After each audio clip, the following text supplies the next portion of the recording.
네. 다니엘서 오늘 함께 이제 11장, 12장을 나누고 이제 다니엘서를 마치려고 합니다.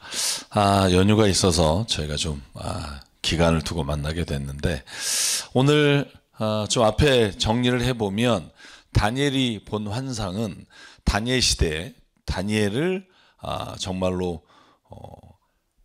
힘들게 하고 어렵게 했던 환상들, 그 환상들을 보면서 다니엘이 막 10장에 보면 막 지쳐 쓰러지고 막 넘어지고 그 정도로 환상을 보면서 다니엘이 견디기 어려웠던 그런 이야기들이 오늘 본문에서 계속 진행돼 왔는데요. 그 마지막이 이제 11장과 12장입니다. 쉽게 말해서 어떠한 일이 다니엘로 하여금 힘들게 그 환상을 보게 했는지, 그리고 그 마지막 환상에 본 고통과 환난들이 어떻게 끝날 것인지에 대한 이제 최종 마지막 이야기가 오늘 다니엘서 11장인데요. 먼저 드리고 싶은 말씀은 이 다니엘서 11장을 우리가 이해하려고 하면 우리가 10장까지는 주로 페르시아에 대한 이야기, 그리고 여러분 이제 2장과 8장에서 봤듯이 큰 신상을 보여주시면서 페르시아와 그리스와 그리고 로마가 어떻게 대제국을 이루고 패망하게 되는지 그런 이야기들을 쭉 전개해 왔잖아요. 그 마지막에 하나님께서 다니엘을 통해서 이스라엘 백성이 그리스, 다시 말해서 알렉산더에서 시작된 그 나라가 어떻게 이스라엘 땅에서 유대인들을 괴롭히고 그 백성을 환난과 고통 가운데 빠뜨리는지에 대한 이야기가 다니엘서 11장에 나옵니다. 그런데 좀 여러분, 이 본문이 굉장히 자세하게 되어 있습니다. 그런데 이 본문의 내용들이 실제로 그리스 역사에, 다시 말하면 알렉산더가 죽은 이후에 제가 여러분에게 네 나라로 나눠졌다 이런 말씀을 드렸고요. 카산더라든가 이런 네 나라, 그 중에 제일 중요한 게 뭐라 그랬죠? 북쪽에 셀루쿠스 왕족, 남쪽에 톨레미 왕족. 이 북쪽과 남쪽의 이 왕조가 서로 싸우고 전쟁하면서 그 중간에 낀 유대 땅에 어떻게 영향을 미쳤는지를 이제 다니엘서 11장에 아주 자세하게 설명합니다. 그래서 역사적인 이야기들을 좀 오늘 들을 수밖에 없고, 진짜 어떻게 보면 역사 이야기를 오늘 하다 끝날 수도 있겠다 이런 생각이 듭니다만, 자, 11장부터 한번 가볼게요. 자, 내가 메대 사람 다리우스 1년에, 여러분 이 메대 사람 다리우스 1년 이게 누군지 여러분 우리가 뭐 앞에서 여러 가지 얘기를 했기 때문에 더 자세하게 설명하지 않겠고요. 자, 그를 강하게 하고 보호하려고 일어섰다. 이제 내가 진실을 너에게 말하겠다. 다니엘에게 말하는 거죠. 보아라, 페르시아에 또 새 왕이 일어날 것이며 그 뒤에 넷째는 다른 누구보다 큰 재물을 모을 것이다. 역사적으로 여러분, 페르시아가 새 왕이 일어나는데 이 왕들은 주로 그리스를 지금 공격하는 왕들을 말합니다. 그래서 뒤에 그리스와 페르시아가 서로 전쟁을 일으켜서 이 패권에서 누가 이기는지에 대한 이야기가 시작되고, 마지막에 그리스 안에서 어떻게 서로가 분열되고 남쪽과 북쪽에 싸워서 전쟁에서 누가 이기는가 하는 이야기가 나올 텐데, 잠깐 보면 그 페르시아를 공격했던, 아니죠, 그리스를 공격했던 페르시아의 새 왕의 이름이 주로 이제 캄비세스라는 왕, 그리고 스멜디스라는 왕, 그 다음에 다리오 히스타스피스라는 왕. 여러분 이 왕들은요, 뭐 크게 전쟁에서 페르시아와의 전쟁에서 우리에게 그 강렬하게 남아있는 나라는 많지는 않을 겁니다. 이름은 많지 않을 텐데, 여기 오늘 특별히 여러분 네 번째 왕은 누구보다도 큰 재물을 모을 것이다. 여러분 페르시아의 네 번째, 그리스를 공격해서 가장 큰 재물을 축적한 왕, 그 왕은 아하수에로입니다. 여러분 크세르크세스라고 우리가 역사적으로는 그렇게 이름을 부르고, 우리 성경에는 아하수에로라고 하는 이름을 쓰는데, 영화 300이라는 영화에서 아주 빼짝 마르고 귀걸이 코걸이 뭐 다 한 그 왕이죠. 여러분 그가 그리스를 침공했어요. 그리고 처음에는 전쟁에 승리합니다. 승리하는데 정말 재밌는 게 뭐냐면, 페르시아가 여러분 잘 아시는 것처럼 살라미스 해전이라는 걸 보면 아테네에게 바다에서 져요. 바다의 왕자 마린보이처럼 페르시아는 바다를 끼고 있기 때문에 바다에서 다 승리했단 말이죠. 그런데 아테네가 바다에서 아주 전쟁에서 다 승리한 페르시아를 바다에서 멸망시킵니다. 살라미스 해전이라는 책을 제가 보면 정말로 우리나라의 그 이순신 장군이 일본과 그 노량해전이라든가 여러 가지 해전을 통해서 승리한 것처럼 말도 안 되는 수적 열세를 딛고 전쟁에 승리합니다. 그게 살라미스 해전인데, 그래서 살라미스 해전을 통해서 결국 아테네, 그리스에게 페르시아는 멸망한다. 그러나 여러분, 멸망이라는 단어가 뭐 완전히 그 순간에 끝나진 않고 시간을 두고 멸망하는데, 어쨌든 넷째 왕이 재물을 다 모으다가 사람들 다 끌고 와서 전쟁을 하다가 결국은 그리스의 용감한 왕이 일어나서 그리고 그 나라가 망하게 된다. 그의 권세가 끝날 때가 되면 그의 나라가 깨져서 천하사방으로 나눠질 거다. 그래서 여러분, 제가 이전에 보여드린 것처럼 네 나라로 쪼개집니다. 사방으로 나눠지는데 그의 자손도 그 나라를 물려받지 못한다. 여러분, 알렉산더가 333년에서 BC 323년까지 10년 동안 참 대단한 왕이라고 말씀드렸죠. 전체, 그죠? 유럽과 소아시아와 아시아 일부까지도 공격을 해서 땅을 차지하는데, 여러분, 아들이 그 왕권을 이어받지 못하고 네 나라로 쪼개져서 그 중에 가장 큰 북쪽에 셀루쿠스 왕조와 남쪽에 톨레미 왕조다 말씀을 드렸습니다. 그래서 다른 사람에게 넘어간다는 말은 곧 그 왕국이 네 나라로 쪼개진다는 거고요. 남쪽이 강해질 것이나 그의 장군 가운데 하나가 그보다 강할 것이다. 남쪽은 톨레미 왕조입니다. 우리가 보통 프톨레마이어스, 톨레미 같은 말입니다. 자, 그럼 제가 한번 말씀을 드릴게요. 자, 이제 셀루쿠스 왕조하고 톨레미 왕조, 프톨레미라고도 부르는 이 두 왕조 중에 남쪽부터 언급하는 걸 보면 초반에는요, 남쪽이 강했어요. 그러다가 나중에 셀루쿠스 왕조가 이스라엘까지 집어삼키고 나중에 애국까지 삼키게 되죠. 자, 보겠습니다.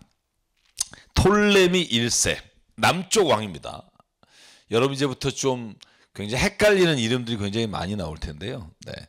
그 중에 여러분이 이제 잘 기억을 하시면서 안티오쿠스, 셀루쿠스, 톨레미 이렇게 세 왕들의 이름이 번갈아 나올 겁니다. 저도 이것 때문에 정신이 하나도 없는데, 어쨌든 첫 번째 톨레미 1세가 남쪽을 통치할 때 BC 3세기에 팔레스타인에 대한 치리권은 남쪽이 가졌어요. 다시 말하면 유대 땅은 톨레미 왕조가 다스리고 있었다는 거예요. 그 중에 강력한 왕이 나타났다 할 때 그 장군 가운데 하나가 누구냐 하면 북쪽의 셀루쿠스입니다. 여러분들이 잘 기억해야 될 건 셀루쿠스 1세 이름 따로 있습니다. 그 다음에 여러분 톨레미 1세 이름, 2세 이름, 3세 이름이 쭉 나와요. 그러니까 여러분이 뭐 성경에는 없지만 한번 들으면서 여러분이 한번 생각해 보면 좋겠고, 자, 셀루쿠스 나카토르라는 사람이 이런 북쪽의 셀루쿠스의 첫 번째 왕입니다. 처음에는 톨레미 왕조보다 미약했지만 BC 200년경에 팔레스를 정복하고 막강한 세력을 갖게 돼요. 그 이야기가 다니엘서 11장이에요. 그래서 여러분 좀 주목해서 보시면 재밌습니다. 자, 그러면 6절부터 볼게요. 자, 몇 년 뒤에 그들은 동맹한다. 북쪽의 셀루쿠스와 남쪽의 톨레미가 나중에 동맹을 해요. 어떻게 동맹을 하냐면 남쪽의 왕이, 그러니까 톨레미의 왕이 북쪽의 셀루쿠스에게 자기 딸을 보내요. 자, 우리 이제 결혼을 해서 여러분 솔로몬이 가장 많이 했던 거잖아요. 이집트 왕, 주변에 있는 암몬 왕 다 결혼을 해서 그 결혼으로 인해서 여러분 서로의 나라가 혈연 관계를 갖게 되는데, 그래서 화친하려고 남쪽에 있는 톨레미가 자기 딸을 보내요. 그 이름이 뭐냐 하면 베레네스라고 하는 여인이에요. 그 딸을 북쪽에 보냅니다. 행복하게 잘 살라고. 여러분, 그래서 북쪽의 톨레미, 그러니까 남쪽의 톨레미 2세가 이름이 필라델푸스예요. 자, 베레네스를 셀루쿠스 왕조의 안티오쿠스 2세 북쪽에 시집을 보내요. 행복하게 잘 살고 좀 화친하자 이렇게 보냈는데, 해필이면 여러분 안티오쿠스 2세 부인 라우디스가 이 꼴을 못 봐요. 그래서 라오디스가 남쪽에서 온 베레네스를 죽여버립니다. 여러분 그 애까지 죽여버려요. 그리고 심지어 남편까지 독살시켜요. 대단한 여자죠. 그래서 여러분 라오디스라고 하는 여인이 베레네스와 아이와 남편을 다 죽이고, 그래서 결국 남쪽에서는 좀 화친을 맺으려고 했는데 실패하게 됩니다. 결국은 라오디스가 베레네스를 북으로 데려오는데 동조한 사람까지 싹 다 죽여버리고 자기의 아들이 셀루쿠스 2세 칼리니쿠스를 왕으로 세웁니다. 자, 그 이야기가 여기에 뭐라고 나오는지 한번 볼게요. 자, 서로 화친을 하려고 하는데, 그러나 그 여인은 아무런 권세도 쥐지 못하고 왕자를 낳아도 세자가 되지 못하고, 그 여인과, 왜냐면 다 죽었잖아요. 화친, 호위한 이들도 다 싹 죽여버리고, 그 여인을 낳으니와 그 여인 편들어서 돕던 사람이 다 버림을 받아요. 그러나 그 여인의 뿌리에서 난 자손 가운데 한 사람이 왕의 자리를 이어받을 것이다. 그가 북쪽 왕의 군대를 공격할 것이며 요새에 들어가 그들을 쳐서 이길 것이다. 자, 한번 볼게요. 그렇게 해서 셀루쿠스 2세가 북쪽의 왕이 됩니다. 자, 그런데 남쪽에 톨레미 3세인 유엔게테스가 자기의 누나 베레니스가 아주 그냥 처절하게 죽었잖아요. 복수하겠다. 그래서 셀루쿠스를 공격합니다. 6년 동안. 전쟁을 통해서 누이를 죽인 라오디스를 죽입니다. 대단하죠. 남쪽에서 올라가서. 왜냐하면 그때까지만 해도 남쪽의 힘이 셌기 때문에. 죽여버리고 4,000달란트의 금과 2,500개 우산들을 전림품으로 이집트에 가져와요. 여러분 이 내용이 이제 그 밑에 나옵니다. 그들이 신과 부어서 만든 신상들과 귀중한 은그릇과 금그릇을 노획해서 이집트로 가져옵니다. 그리고 평화가 이어지는 것 같아요. 그리고 북쪽 왕이 남쪽 왕의 나라를 치겠지만 결국 자기의 땅으로 후퇴한다. 자, 주목해서 보셔야 됩니다. 자, 이집트로 가져가요. 자, 그런데 셀루쿠스 2세가 이름이 칼리니쿠스예요. 톨레미 3세 유안게테스를 침공합니다. 이게 앞에 나오는 북쪽이 남쪽을 침공하겠지만 그러나 전쟁에서 대패하고 돌아갑니다. 여러분 여기에 다니엘서 11장에 나오는 이 내용은 다 지금 북쪽 셀루쿠스와 남쪽의 톨레미 왕조에 관한 이야기입니다. 앞으로도 훨씬 더 많이 남았고요. 그래서 읽으면서 한번 제가 비교하면서 보겠습니다. 결국 자기 땅으로 후퇴하고, 그래서 북쪽 왕의 아들들이 전쟁을 준비하면서 많은 병력을 모으고 그들 가운데 하나가 물밀듯이 내려와서 남쪽 왕의 요새를 쳐부를 것이다. 자, 그건 무슨 말이냐 보시죠. 자, 셀루쿠스 2세 그 아들이 셀루쿠스 3세 소테르입니다. 소테르와 안티오쿠스 3세 마그누스.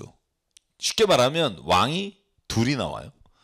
자, 셀루쿠스 2세 여러분 잘 아시겠지만 2세가 아까 그 여인, 그러니까 그 베레네스를 죽이고 안티오쿠스 2세를 죽인 그 여인입니다. 그 여인이 셀루쿠스 2세를 왕으로 세웠잖아요. 그런데 그 왕이 죽고 3세가 왕이 됩니다. 그런데 이 셀루쿠스 3세는요 전쟁에서 동료들에게 살해를 당하고 동생인 안티오쿠스 3세 마그누스가 왕이 됩니다. 그래서 안티오쿠스 3세가 페니케하고 팔레스틴을 원정하게 되고요. 그렇지만 톨레미 4세 필로파토스의 반격으로 전투에서 패합니다. 이런 얘기를 여기에 지금 여기까지 이야기입니다. 여러분 좀 복잡하지만 여러분이 좀 이 말씀을 이렇게 비교해서 읽어야 뭔 말인지 알지, 아니면 무슨 말인지 하나도 모르고 영적인 해석을 잘못하게 되면 이상한 오해가 됩니다. 자, 그래서 이제 남쪽 왕이 격분합니다. 왜? 북쪽에서 쳐들어 내려왔어요. 안티오쿠스 3세가. 그러니까 남쪽의 왕이 격분해서 북쪽 왕과 싸우기를 작정합니다. 그런데 북쪽 왕이 많은 군대를 일으킬 것이나 그 군대는 남쪽 왕의 손에 넘어가 포로가 될 것이다. 남쪽 왕이 그 군대를 서로 잡았을 때 그의 마음이 교만해져서 수많은 사람을 쓰러뜨리고도 승리는 차지하지 못할 것이다. 여러분 이 말은 자, 뒤에 제가 설명해 드릴게요. 자, 12절에 뭐라고 나오죠? 남쪽 왕이 큰 군대를 사로잡을 때, 다시 말하면 남쪽의 톨레미 4세가 필로파토스, 여러분 이름도 좀 재밌어요. 필로가 뭐죠? 필로스가 필레오, 그 필로소피 그러면 철학이잖아요. 지혜를 사랑한다. 그러니까 필로가 사랑이에요. 파토스는 누구예요? 아빠입니다. 아빠를 사랑하는 자. 이따 뒤에 필로메테르인가요? 엄마를 사랑하는 자. 이런 식으로 이름이 붙어요. 그 다음 우리가 잘 아는 안티오코스 4세 에피파테스는 누구예요? 에피파네스는 뜻이 뭐냐면 내가 스스로 왕이다 이런 말입니다. 내가 신이다 이런 뜻을 가지고 있고요. 그러니까 다 뒤에도 이름의 뜻이 있습니다. 어쨌든 톨레미 4세가 이 필로파토스가 전쟁에서 승리하게 되면서 교만해지고 결국 유대 땅을 지나가면서 대제사장 외에는 들어가서는 안 되는 지성소에 들어갑니다. 그리고 원인물을 죽음을 당해요.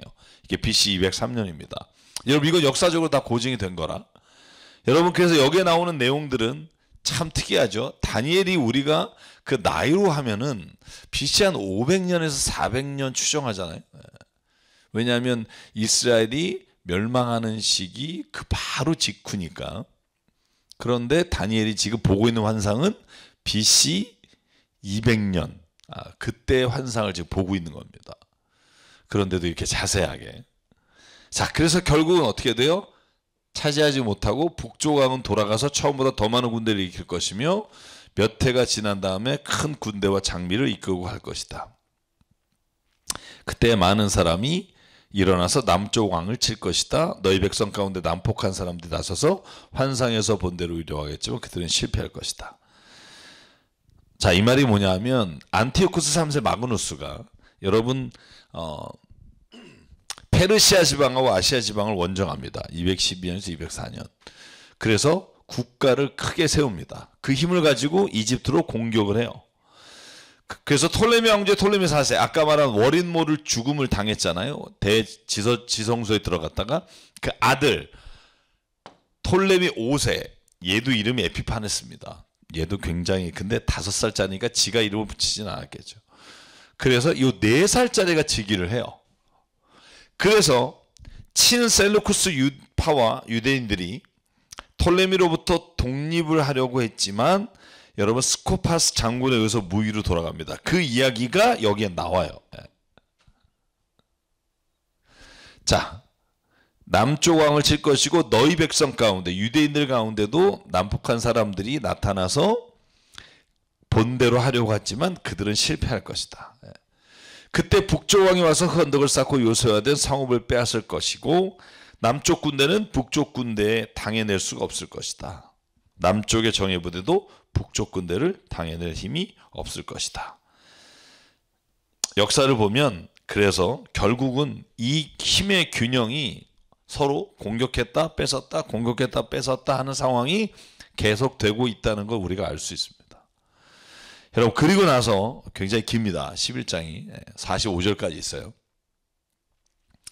자, 북쪽 침략자들은 남쪽 사람들을 자기들 뜻대로 억압할 것이나 아무도 그들을 당해내지 못할 것이다. 14절을 좀 보면 역사적으로 이런 겁니다.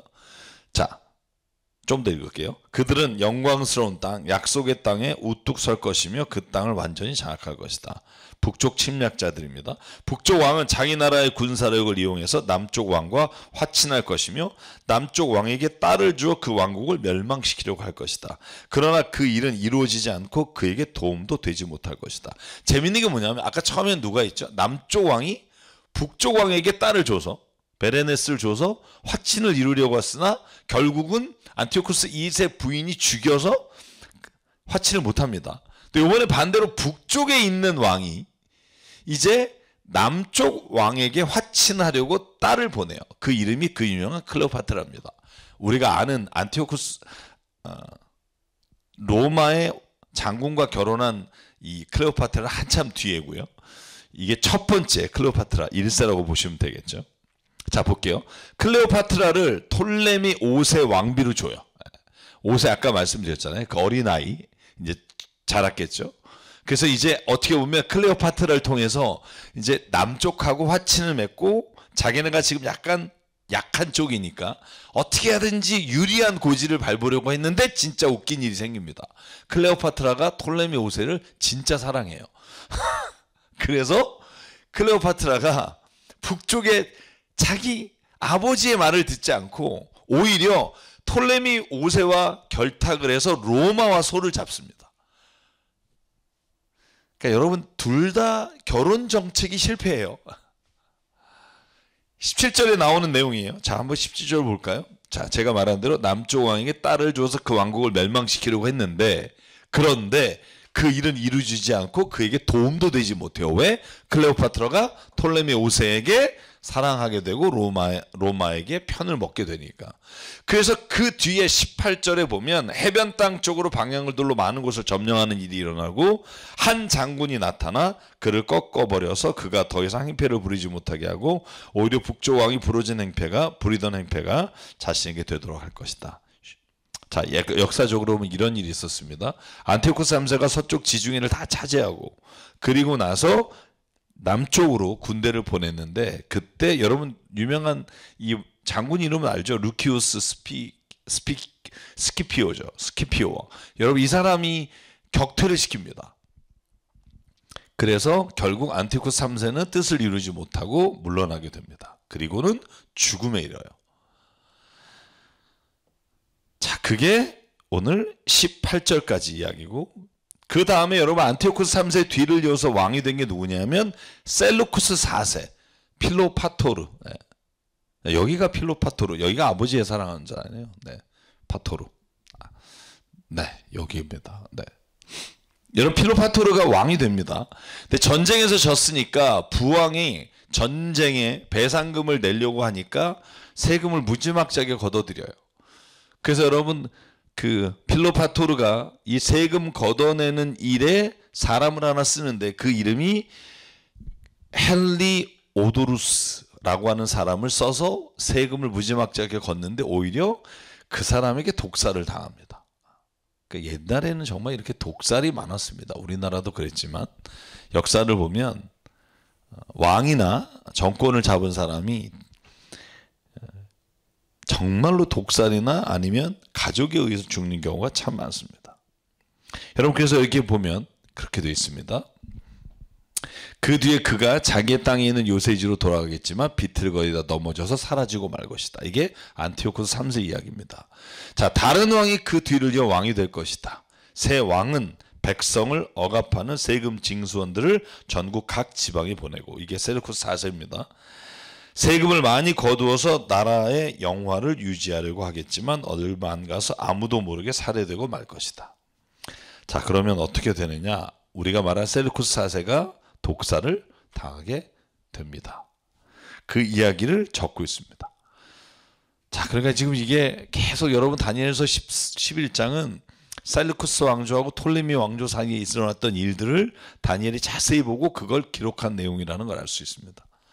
자, 뒤를 이어서 비열한 사람이 왕이 된다. 우리가 이제 주목해야 될 사람입니다. 안티오쿠스 4세, 여러분 안티파네스입니다. 테스가 아니고 네스네요.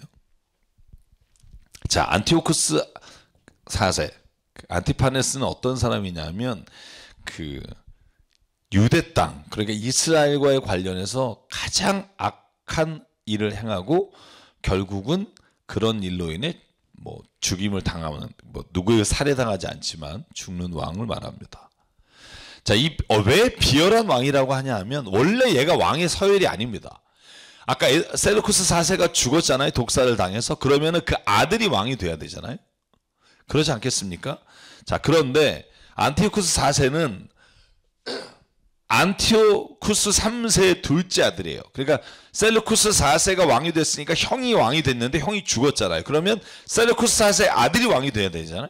그런데 얘가 안티오쿠스 3세가 로마한테 아까 전쟁에서 졌잖아요. 그래서 포로로 끌려가서 14년을 로마에 있었어요. 안티오쿠스 4세가. 그런데 아버지가 죽었잖아요. 그러니까 자기 형이죠. 형이 죽었다는 소식을 듣고 그리고는 왕이 되려고 자기, 그러니까 형의 아들을 대신 로마에 인질로 두고 다시 귀환해서 형의 죽은 다음에 왕권을 이어받아요. 그러니까 삼촌이 왕권을 빼앗은 놈이죠. 그러니까 여기에서 성경에 뭐라고 돼서 비열한 사람이 왕이 되는데 원래 왕을 차지할 권리도 없는데 왕위를 차지했다. 이게 안티오쿠스 4세 에피파네스에 대한 이야기입니다. 그러면 원래 동생한테 물려줘야 된단 말이죠. 조카한테. 안 물려줘요. 자, 그래서 안티오쿠스 4세가 왕이 됩니다. 결국은요, 여러분 그 형 셀루쿠스사를 죽인 독사란 헬리오도르투스를 제거하고 그리고 왕위에 오르게 됩니다. 이게 안티오쿠스 4세 에피파네스. 가장 악한 왕. 누구에게? 유대인들에게. 가장 악한 왕이 왕위에 오르게 됩니다. 자, 그 다음에 어떻게 되느냐. 다른 나라와 동맹을 맺지만 끝내는 나라를 속이고 비록 그가 소수의 백성을 다스리는 통치자이지만 점점 세력을 확장해서 패권자로 군림하게 될 것이다. 자, 에피파네스가 주변에 있는 나라들을 점령해 나가는 과정이 진짜 비열합니다. 뭐냐면 유대인들도 마찬가지예요. 처음에는 화친을 맺어요. 평화 동맹을 맺어요. 우리는 이제 전쟁하지 말자. 그리고 전쟁하지 않기로 도장을 찍은 다음날 쳐들어가요. 그래서 그 주변에 있는 나라들을 다 속이고 빼앗기 시작합니다. 여러분 그 이야기가 오늘 23절 24절이에요. 주변 왕들과 평화 동맹을 맺고 후에 방심을 타서 영토를 뺐습니다. 그렇게 획득한 영토를 백성에게 나눠줘서 백성에게는 점수를 따고, 자, 그러고 여러분 남쪽에 아까 말했죠? 안티오쿠스 3세가 자기의 딸을 클레오파트라를 남쪽에 왕과 결혼시켰다고. 그런데 로마와 손을 잡고 북쪽을 대항했다고. 그래서 자기의 누이인 거죠. 안티오쿠스 4세 누이이자가 클레오파트라잖아요. 클레오파트라의 아들이 왕이 돼요. 그죠? 결혼해서 남쪽에서는. 그리고 톨레미 6세가 됩니다. 필로메토르가 엄마를 사랑하는 자예요. 그러니까 아무래도 북쪽에서 간 엄마니까 아마 이런 이름이 붙지 않았나 싶긴 합니다. 자, 그래서 6세를 공격합니다. 그러니까 자기하고는 조카죠. 이게 다 조카한테 이런 짓을 했네. 생각해보니까 조카 왕권 뺏고 조카한테 전쟁. 그런데 필로메토르는 에피파네스에서 맺은 측근들에 의해서 패배합니다. 그러니까 여러분 남과 북쪽에 서로 치열하게 매수하고 그리고 돈으로 산 측근들이 있었다는 걸 의미하고요. 자, 그래서 여러분 보시면 여기 이렇게 성경에 나오는 내용이 그런 내용이에요. 자, 나라를 속이고 점점 확장하여 패권자로 군림하지만 선전포고도 하지 않고 부유한 지방을 침략하고 조상이나 조상의 조상도 하지 못한 일을 할 것이다. 그가 추종자들에게 전리품과 노력품과 재물을 나눠준다. 아까 말했죠. 자기네가 전쟁에서 이기면 그 하사품을 국민에게 줘서 백성에게 자기가 정당성을 확보하고, 자, 25절 그는 남쪽 왕을 치려고, 아까 말했죠. 톨레미 6세를 치려고 용기를 내서 큰 군대를 일으켰는데 남쪽 왕이 매우 크고 강한 군대를 일으켜서 맞서 싸우지만 대항하지 못한다. 북쪽 왕이 음모를 꾸며서 남쪽 왕을 칠 것이다. 아까 말했죠. 측근들을 빼앗아서 아니면 그 사람들 회유해서 톨레미 6세를 전쟁에서 승리하게 됩니다. 그리고 포로로 끌고 가요. 그래서 북쪽에 톨레미 6세를 끌고 갑니다. 자, 그래서 26절에는 어떻게 돼 있냐? 남쪽 왕과 함께 왕실 음식을 먹는 사람들이 왕을 멸망시킬 것이다. 그의 군대가 패할 것이고 많은 군인이 쓰러져 살해될 것이다. 그때 그 두 왕이 함께 먹으려고 한 식탁에 앉지만 그 동기가 악함으로 서로 거짓말을 주고받을 것이다. 그러나 하나님께서 정하신 때가 오지 않았으므로 그들은 원하는 바를 얻지 못할 것이다. 자, 이 이야기가 무슨 얘기냐면 보세요. 톨레미 6세를 왕 북쪽으로 끌고 갔잖아요. 그죠? 이제 포로로 끌고 갔습니다. 그리고는 그걸 누구한테 맡겨야 돼요? 아직은 톨레미 6세가 애가 없으니까 톨레미 7세는 그의 동생이 왕권을 이어왔습니다. 자, 에피파네스가 어떻게 하냐면 이집트에서 그래서 영향력을 증가시켜요. 왜? 7세를 지가 세워놓고 6세를 데려왔으니까. 그래서 6세와 7세 형과 동생을 분리시키고 이간질을 시키려고 하는데 오히려 6세와 7세가 남북에서 연합을 하게 되고요. 그리고 로마 군대에 의해서 평화조약을 맺게 돼요. 그러니까 북쪽이 이 기회에 완전히 남쪽을 먹으려고 했는데 로마가 끼는 거죠. 그래서 북쪽에 에피파네스가 남쪽을 완전히 장악하지 못합니다. 왜? 성경은 뭐라 그래요? 아직 하나님의 정하신 때가 오지 않았으므로 그들이 원하는 바를 얻지 못한다. 자, 북쪽 왕은 전리품을 많이 가지고 그의 본토로 돌아갈 것이다. 그러나 그에게는 거룩한 언약을 거역하는 마음이 있어서 자기 마음대로 하고서야 그의 땅으로 돌아갈 것이다. 이게 무슨 일을 말하냐면, 자, 올라갈 때 전쟁에서 승리하고 올라가잖아요. 그런데 무슨 짓을 하냐면 자기의 땅으로 돌아가는 길에 유대 땅에 들려요. 그래서 여러분 잘 아실 거예요. 여기는 이제 우리가 잘 아는 그 마카비아 상하서, 그 중에 상권에 나오는 이야기들입니다. 어떤 일이 있냐면 야손이라고 하는 대제사장을 잘라버려요. 그리고는 메넬라우스라고 하는 제사장을 옹립을 시켜요. 누가? 에피파네스가. 근데 야손도요, 원래 친헬라 정책을 가진, 사실은 이스라엘 백성에 도움이 안 되는 놈입니다. 그런데 심지어 야손이 돈을 주고 제사장직을 받은 사람이에요. 그런데 메넬라우스를 왜 바꾸냐 하면, 메넬라우스가 더 큰 돈을 줘요. 뇌물을 주고, 심지어 베냐민 지파예요. 레위 사람도 아니에요. 그러니까 여러분, 에피파네스가 여기 성경에 뭐라고 언급이 되어 있어요? 자, 그에게 거룩한 언약을 거역하라는 마음이 있다. 다시 말하면 야손이 가지고 있던 제사장직은 메넬라우스에게, 베냐민 지파 사람에게 돈 받고 제껴버리고 세운단 말이에요. 그리고 그의 땅으로 돌아가요. 이게 이제 시작입니다. 이게 마카비아상 1장 22절에 나오는 말씀이에요. 자, 그리고 예루살렘 성전 안에 북쪽 셀루쿠스의 군대를 남겨두고 갑니다. 성전 기물을 파괴하고. 이제 앞으로 점점 더 심해져서 제우스 신상을 예루살렘 성전 안에 넣고 자기를 신격화하는 일을 하죠. 자, 이런 일을 한 사람이 에피파네스다. 자꾸 테스라고 썼는데 죄송합니다. 에피파네스입니다. 자, 그리고 나서 어떻게 되느냐?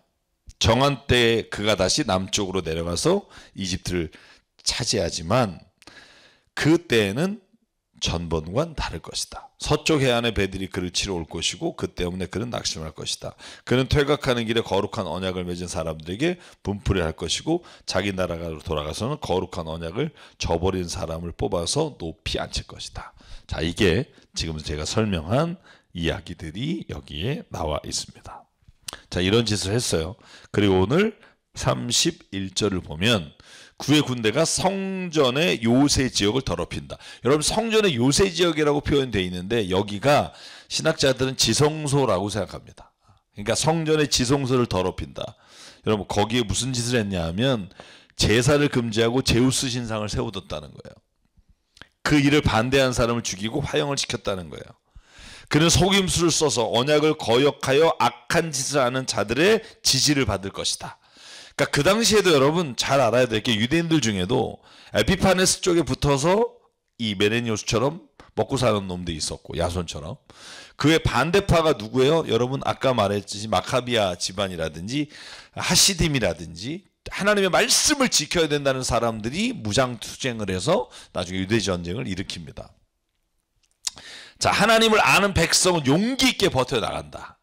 이게 이스라엘의 남은 자이겠죠. 백성 가운데 지혜 있는 지도자들이 많은 사람을 깨우칠 것인데 얼마 동안은 그 지혜 있는 지도자들 가운데 얼마가 칼에 쓰러지고 화형을 당하고 사로잡히고 약탈을 당할 것이다.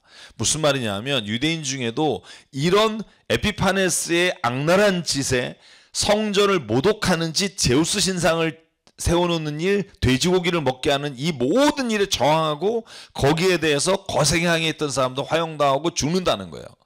여러분 다니엘서와 요한계시록에 마지막 때에도 여러분 환란이 있을 것이고 그리고 그 자리에 지진과 기근과 전쟁과 그리고 모든 사람들이 순교를 당하는 일이 일어날 거라는 거예요. 근데 이건 다만 미래의 이야기가 아니라 이 당시에도 이 일이 일어나고 있었고 이거에 대해서 거절하고 거부하고 저항했던 사람도 있다는 거예요.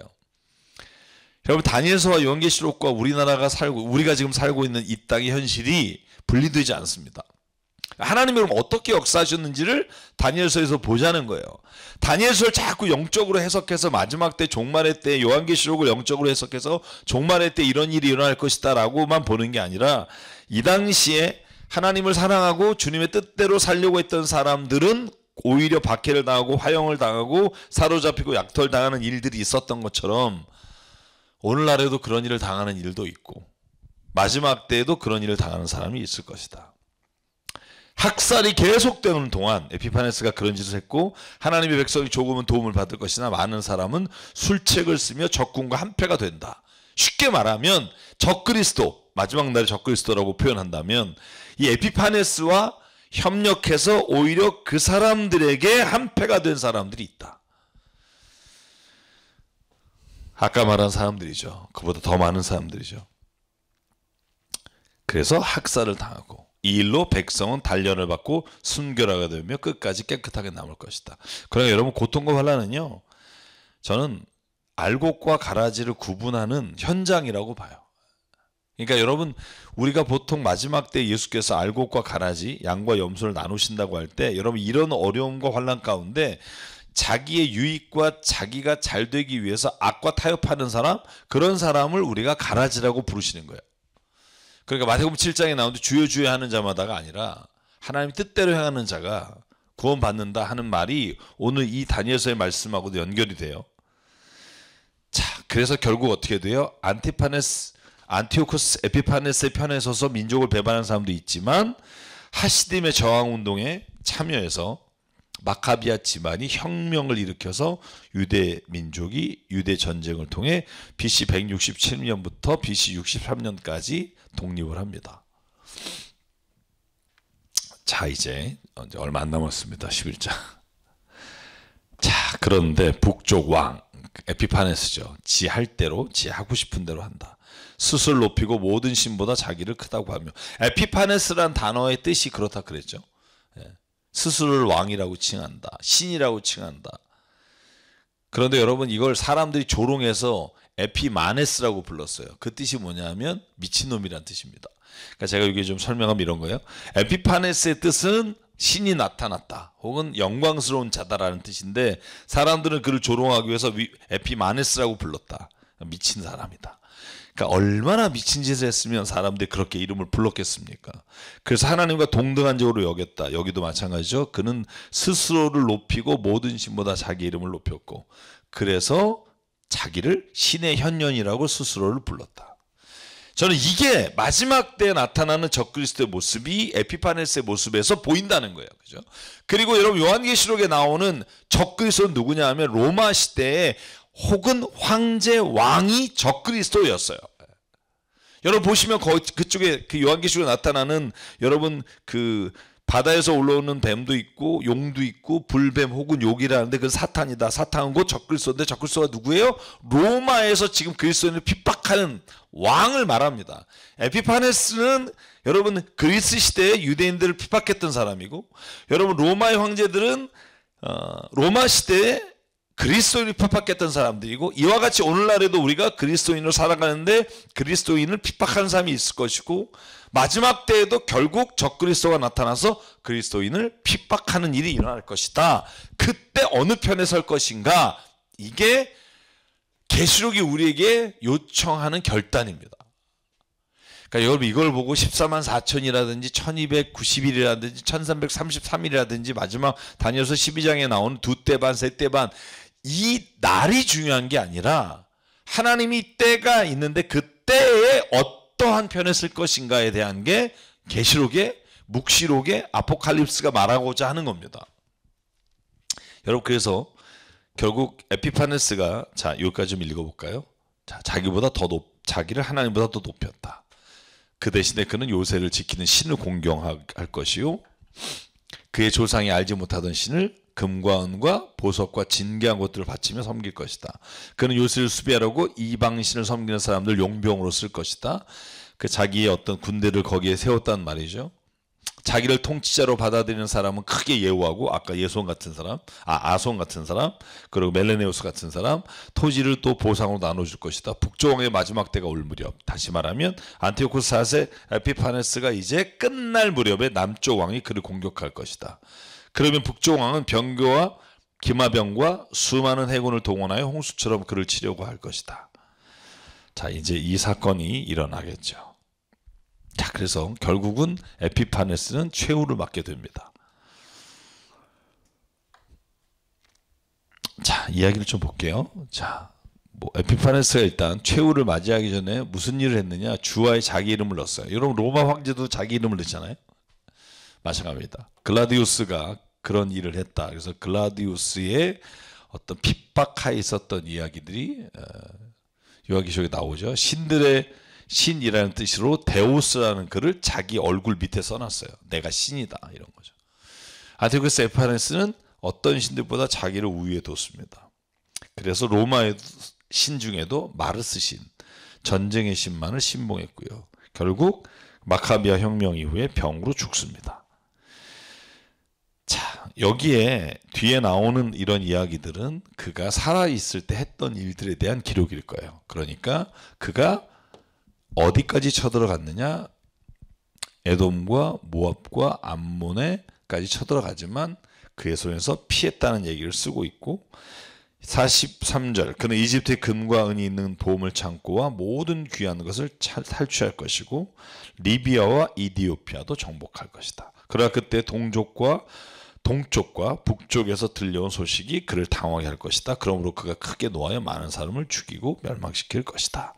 그가 자신의 왕실 장막을 바다와 거룩하고 아름다운 산 사이에 세울 것이다. 그러나 그의 끝이 이를 것이니 그를 도와줄 사람이 없을 것이다. 그러니까 이렇게 떵떵거리고 살았지만 결국 그는 하나님의 때에 죽게 될 것이다. 이게 다니엘서 11장이 말하는 그리스, 그러니까 다시 말하면 알렉산더 대왕이 죽은 다음에 내 왕조로 분리되고 특별히 셀루쿠스와 톨레미 왕조 사이에 일어났던 일들을 기록하면서 그 적그리스도라고 불릴 만한 에피파네스의 이야기를 하면서 결국 하나님은 그도 끝내려고 하신다라는 이야기를 다니엘서 11장에 쓰고 이제 마지막 장 짧습니다. 12장으로 넘어갑니다.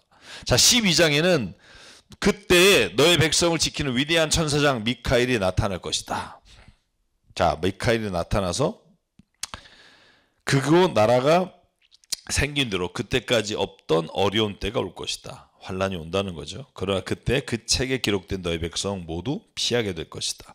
그리고 땅속 티끌 가운데서 잠자는 사람 가운데도 많은 사람이 깨어날 것이다. 그들 가운데서 어떤 사람은 영원한 생명을 얻을 것이며 어떤 사람은 수치와 함께 영원히 모욕을 받을 것이다. 제가 말했죠. 마지막 때 이 고난과 환란이 왔을 때 어떤 사람은 영원한 생명을 얻는 자리에 가고 어떤 사람은 수치를 당하는 영원한 모욕을 받게 될 것이다. 이게 결단에서 어디에 쓸 것인가에 대한 이야기입니다. 여러분 2절을 한번 보면 2절이요. 구약 성경에 부활을 다루고 있는 구절이 없다라고 말해요. 우리가 보통. 그래서 제가 여러분에게도 수올이라는 단어를 설명했고 그런데 다니엘서 12장 2절이 유일하게 죽은 자가 살아나서 그리고 영원한 생명과 영원한 수치로 나눠진다는 말이 있는 본문이에요. 그러니까 영생과 모욕으로 설명하고 있지만 영원한 생명과 죽음으로 나눌 수 있습니다. 그러니까 에스겔서 37장에 마른 뼈가 나타나고 이런 부분이 부활에 관한 말씀으로 우리가 이렇게 상징적으로 이해할 수 있지만 다니엘서 12장 2절은 명확하게 잠자는 자가 깨어나서 영생을 얻게 된다는 이야기를 하고 있어요. 그래서 여러분 저는 이건 굉장히 중요한 구절이라고 봅니다.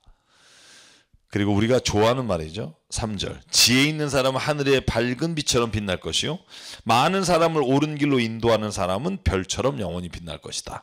여러분 이 말씀이 결국 어느 편에 쓸 것인가에 관한 거예요. 여러분 묵시록의 가장 중요한 핵심은 빛과 어둠 그 사이에 어느 편에 설 것인가를 정해라. 이런 말씀이 결론입니다. 그러나 너 다니엘아 너는 마지막 때까지 말씀을 은밀히 간직하고 이 책을 봉하여 두어라. 많은 사람이 이러한 지식을 얻으려고 왔다 갔다 할 것이다. 그러니까 여러분 오늘 우리에게 다니엘서가 결단을 요구합니다. 뭐냐 하면 우리가 사는 시대에도 옳은 것을 따라 살 것인가 아니면 악한 것을 따라 살 것인가를 우리 앞에 계속 둔다는 거예요. 뭐 꼭 이렇게 에피파네스나 이런 아주 로마 황제나 이렇게 막 아예 핍박이 심한 이런 걸 상정할 필요가 없이 오늘날에도 우리에게 이런 결단 앞에 서게 되는 순간들이 있고 이걸 어떻게 결단에 따라 영원한 생명과 영원한 수치에 들어가게 될 것이다라는 말입니다. 자, 그래서 제가 이걸 좀 두 번 한번 얘기를 할 텐데 다니엘이 고난과 시련의 시간을 극복한 이후에도 이 세상의 고난과 역경은 계속됩니다. 그래서 예수님이 마지막 때 종말에 관한 이야기를 하면서 마가복음 13장에 그렇게 말하죠. 지진과 기근이 일어날 것이고 그때는 사람과 사람이 서로가 싸우고, 여러분 이런 일들이 없었던 적이 없어요. 에피파네스 악행 시대에 불의를 따라 야합하는 사람이 있는가 하면 진리로 그 불의를 거절한 사람이 있었던 것처럼 이 세상의 마지막 종말 때, 아니 우리의 때도 이런 일이 있을 겁니다. 그러나 사람을 옳은 길로 인도하는 사람은 별처럼 빛날 것이다. 자, 그리고 이제 오늘 성경에 이제 마지막 구절 2개가 남았습니다. 그때 다니엘이 보니까 다른 2사람이 서 있습니다. 한 사람은 강 이쪽에 있고 다른 한 사람은 강 저쪽에 있습니다. 한 사람이 모시옷을 입은 사람, 강물 위쪽에 서 있는 사람에게 말합니다. 이런 놀라운 일들이 끝나기까지 얼마나 더 오래 있어야 합니까? 여러분 이거 예수님이 받은 질문이잖아요. 언제 옵니까? 그렇죠? 예수님이 언제 오십니까? 언제 우리가 이 일이 올 겁니까?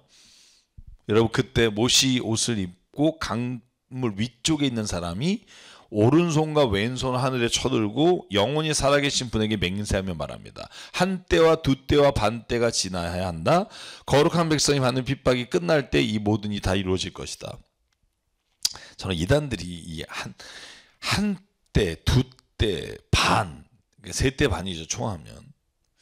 여러분 이걸 자꾸 어떤 기간 혹은 몇 년 이거로 풀이하려고 하는 사람도 웃기고, 이걸 또 그렇게 와 하면서 따라가는 사람도 웃기고,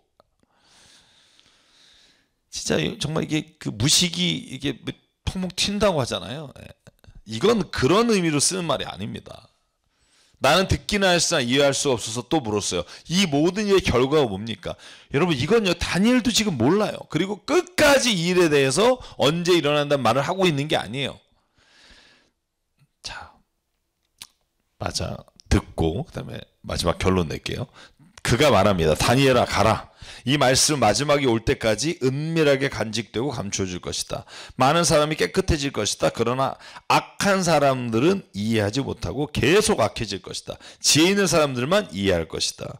날마다 드리는 제사가 없어지고 혐오감을 주는 흉측한 것이 세워질 때부터 1290일이 지나갈 것이다. 1335일이 지나가기까지 기다리면서 참는 사람은 복이 있을 것이다. 너 다니엘아 너는 끝까지 신실해라. 너는 죽겠지만 끝날에는 내가 일어나서 내가 돌아올 보상을 받을 것이다. 여러분 다니엘이 물어요. 도대체 그 일의 결과가 뭡니까? 그때 여러분 그 2사람이 말하기를 뭐라고 말하냐 하면 너는 어차피 죽어. 그러니까 여러분 여기에 나오는 1290일, 1435일은 며칠이 지나고 몇 년이 지난다는 말이 아닙니다. 이게 세대주의로 역사를 구분하라는 말이 아니라 기다리면서 참는 사람은 복이 있다라는 쪽에 포커스가 있습니다.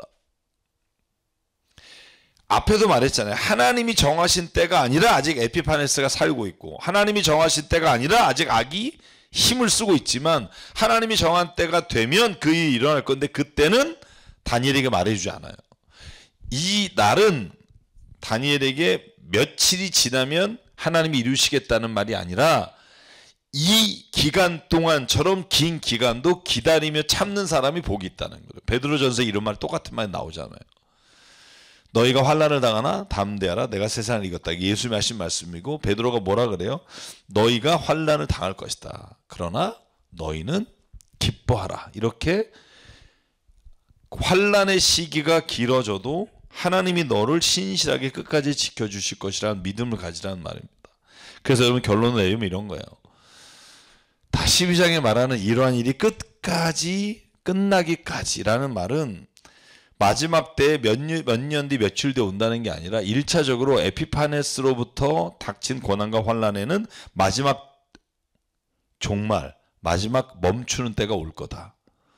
상징적으로 7년 대환란이라는 단어가 고통과 환난의 때가 있겠지만 반드시 지나가고 회복할 때가 올 거다. 그리고 그 사건은 오늘날에도 우리가 겪고 있는 고난과 그리고 그 고난에 대한 끝이 있을 것이라는 말이고, 마지막 때에도 마찬가지로 고난이 있지만 하나님의 약속이 이루어질 날이 있을 거다. 그러니 견디는 자는 복이 있을지어다. 그 말씀 하나님이 주시는 겁니다. 자, 그래서 결론을 내면 하나님은 다니엘에게 마지막 마지막까지 선한 편에 서라라고 말합니다. 반드시 악한 자들은 패망할 것이다 라고 말합니다.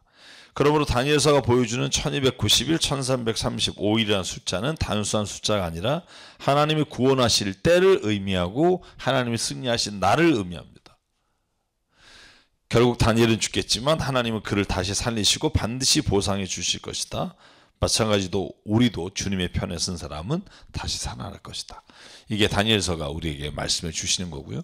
그러니까 여러분, 다니엘서는요 진짜 구체적인 역사적인 제국들의 이야기, 그리고 마지막에 그리스가 유대를 쳐들어와서 그리고 유다 독립을 이루는 그 시기의 이야기를 통해 하나님이 우리 인생에 있는 이 고난과 신앙의 환난을 어떻게 이겨나갈지를 알려주시고, 또 결국은 하나님이 승리하는 전쟁을 일으키시고 반드시 승리하실 것이다 라는 확신을 주기 위해 다니엘서를 주셨습니다.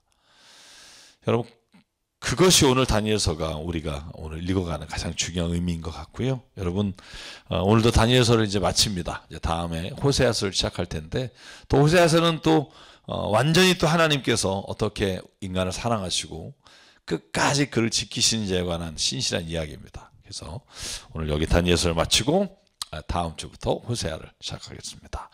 오늘도 행복한 하루 되십시오. 샬롬.